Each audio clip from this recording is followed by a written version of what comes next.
अस्सलाम वालेकुम। As you know कि मेरा नाम है फराह और आजकल हम पढ़ रहे हैं फोरेंसिक्स, ठीक है ना। उसमें हमने टॉपिक स्टार्ट किया हुआ है पर्सनल आइडेंटिटी, ठीक है। पर्सनल आइडेंटिटी में जो कल हमने टॉपिक्स सब टॉपिक्स इसके कवर किए थे वो ये वाले थे। आज हम पढ़ेंगे एज डिटर्मिनेशन, ठीक है। एज डिटर्मिनेशन में हम इसकी मेडिकल लीगल इंपॉर्टेंस सबसे पहले करेंगे, फिर उसके बाद इसके पैरामीटर्स हैं, ठीक है। एज हमने क्यों डिटर्मिन करनी है, उसकी इंपॉर्टेंस क्या है, वो सबसे पहले हम देखेंगे। फिर एज डिटरमिन करते कैसे, उसके क्या पैरामीटर्स हैं, उसके बाद हम ये देखेंगे इंट्रा यूट्राइन लाइफ में और एडवांसिंग एज में। मेरा ख्याल है कि आज हमें इस चीज को कवर कर लेना चाहिए, फिर आने वाली वीडियोस में एडवांसिंग एज में कौन से पैरामीटर्स होते हैं वो हम देख लेंगे। जैसे कल हमने देखा था ना कि पर्सनल आइडेंटिटी में इसमें पैरामीटर्स जो है ना, आइडेंटिफिकेशन के पैरामीटर्स बहुत इंपॉर्टेंट है।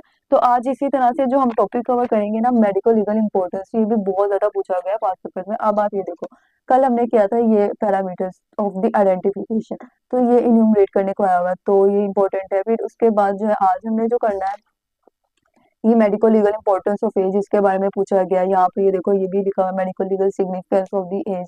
फिर different parameters of the identification, ये कल हम कर चुके हैं।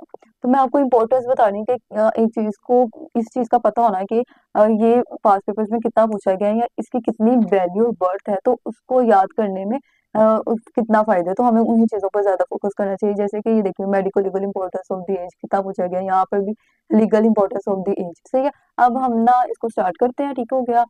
Let's start age determination. Age determination कैसे है, the age of a person is to be determine. हम क्यों डिटर्मिन करते हैं, फॉर हिज सिविल राइट्स और क्रिमिनल रिस्पॉन्सिबिलिटी। यानी कि अब एक पर्सन है, ठीक है, उसने कोई क्राइम किया है, ठीक है। अब उसकी एज जब बाद में हमें पता चलती है, तो हमें पता चलता है वो तो 7 ईयर्स का था। तो 7 ईयर्स के बच्चे को ना इनोसेंट कंसीडर किया जाता है, तो फिर उसकी जो पनिशमेंट है किस तरह से करनी है, उसकी एज के अकॉर्डिंग की जाएगी। तो इस तरह से एज जो है ना बहुत इंपॉर्टेंस रखती है, ठीक हो गया। अब हम इसके इंपॉर्टेंस देखते हैं, इंट्रा यूट्राइन लाइफ में क्या इंपॉर्टेंस है, एक्स्ट्रा यूट्राइन लाइफ में फिर कुछ क्रिमिनल रिस्पॉन्सिबिलिटीज है, कुछ सिविल राइट्स हैं, ठीक है। और ये सारी चीजें आ जाएंगी। सबसे पहले मेडिकल लीगल इंपॉर्टेंस में intra uterine ages. Pre embryonic जो है ना, उसकी 1 to 3 वीक्स, ठीक है। और एम्ब्रियोनिक जो है 4 to 8 वीक्स का fetus होगा, तो हम उसे कहेंगे कि ये उसकी एम्ब्रियोनिक एज है। और ऑर्गेनोजेनेसिस, जिसमें ऑर्गन्स बनना स्टार्ट हो जाते हैं, वो होती है 8 to 12 वीक्स, ठीक हो गया। और क्विकनिंग अगर है तो वो हम कहेंगे 14 to 18 वीक्स का बेबी है, तो उसमें उसकी एज है, मतलब उस किस कैटेगरी में लाइक करेगा, क्विकनिंग की। फिर उसके बाद जो एज ऑफ वायबिलिटी जो है ना, वो 28 वीक्स, ठीक हो गया। फिर उसके बाद फुल टर्म फीटस किसको कहते हैं, जो 10 लूनर मंथ्स का होगा, ठीक है। तो इस तरह से ये इंट्रायूट्राइन एजेस। अब यहाँ पर ना दो चीजें, दो डेफिनेशन है, ये बहुत इंपॉर्टेंट, बल्कि तीन है। एक है इसकाते हमल। इसकाते हमल किसको कहते हैं, अगर एबॉर्शन हो। एबॉर्शन क्या है कि आप फीटस को यूट्रस से निकाल रहे हो, ठीक है। उसके डेथ कह सकते हैं हम। एबॉर्शन बिफोर, अगर एम्ब्रियोनिक स्टेज से पहले की जाती है तो उसका इसकाते हमल कहते हैं। और अगर आफ्टर ऑर्गेनोजेनेसिस, यानी कि ऑर्गन बनने के बाद अगर की जाती है तो इसकाते जनीन है। और अगर ऑर्गन्स बनने से पहले की जाती है तो उसको कहते हैं इसकाते हमल। फिर इनफेंटिसाइड क्या है कि आप बेबी को, like it is just like a murder, कि आप बेबी को बिल्कुल उसका मर्डर कर रहे हो, क्योंकि वो 7 मंथ्स के बाद। इनफेंटिसाइड किसको कहते हैं, आफ्टर 7 मंथ्स, ठीक है। आफ्टर 7 मंथ मतलब बेबी इतना हो चुका होता है कि उसकी उसका, जैसे कहते हैं ना कि ना एक शख्स का कत्ल पूरी इंसानियत का कत्ल होता है, तो इट्स जस्ट लाइक दिस, ठीक है। फिर उसके बाद जो है ना एक्स्ट्रा यूट्राइन एजेस देखते हैं। एक्स्ट्रा यूट्राइन एजेस में न्यूनेट किसको कहते हैं, अगर बर्थ से 4th वीक तक का बेबी है तो उसे हम कहेंगे न्यूनेट। और इन्फेंट कहते हैं अगर 4 वीक से जो है ना वो 1 ईयर के दरमियान वो लाइक कर रहा है, तो फिर उसको कहेंगे इन्फेंट। टोडलर कहते हैं 1 to 3 ईयर्स का बेबी है, ठीक है। और चाइल्ड कब तक कहेंगे उसे, अगर वो 12 ईयर तक है, 1 to 12 ईयर्स, ठीक है, इसको हम चाइल्ड कहेंगे। स्कूलिंग एज उसकी कितनी होती है, 4 to 5 ईयर जो है ना, ये स्कूलिंग एज है। फिर एडोलेसेंट, एडोलेसेंट किस में आ जाती है, 12 to 16 ईयर्स, सही हो गया। 16 ईयर्स के बाद वो एडल्ट कैटेगरी में लाया करेगा। अब आगे हम पढ़ते हैं क्रिमिनल रिस्पॉन्सिबिलिटी, ठीक है। इंट्रायूटाइन एज भी देख लिया, एक्सट्रायूटाइन एज भी देख लिया। क्रिमिनल रिस्पॉन्सिबिलिटी में चाइल्ड अंडर 7 ईयर्स, बिल्कुल इनोसेंट, ठीक है। इसमें कोई इसके ऊपर किसी भी क्राइम की रिस्पॉन्सिबिलिटी नहीं है। फिर अगर अबव 7 और बिलो 12 ईयर्स है ना, तो वो प्रिज्यूम अभी भी यही किया जाएगा कि वो इनोसेंट है, ठीक है।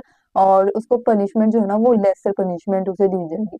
फिर कंसेंट का क्या रोल है, अब देखो कि क्या एक बच्चा, ये देखो जैसे यहाँ पर लिखा हुआ है कि अंडर 12 ईयर्स, 12 साल से छोटे हैं, तो उसका consent इनवैलिड है। आप अगर कोई क्राइम करते हो, कुछ भी गलत उसके साथ करते हो और फिर कहते हो कि मैंने इसका consent लिया था, यानी कि ये राजी था, तो नो, उसका consent वैलिड ही नहीं है, ठीक है।